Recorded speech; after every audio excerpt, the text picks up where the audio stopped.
તેમાં પવિત્ર શ્રાવણ માસ દરમિયાન આ જનોઈ બદલાવવામાં આવતી હોય છે। પવિત્ર શ્રાવણ માસ નિમિત્તે અનેક લોકો ભક્તિભાવપૂર્વક ભગવાનનું ભજન કરતા હોય છે।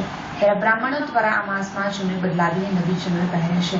ત્યારે વરાછા સ્થિત નવી શક્તિ વિજય સોસાયટીની વાડીમાં આ કાર્યક્રમનું આયોજન કરવામાં આવ્યું હતું, જેમાં નાથળિયા બ્રહ્મ સમાજના 100 જેટલા કુલદીપોએ પ્રથમ પ્રભુની પ્રાર્થના કરી હતી અને ત્યારબાદ પવિત્ર જનોઈને ધારણ કરી હતી।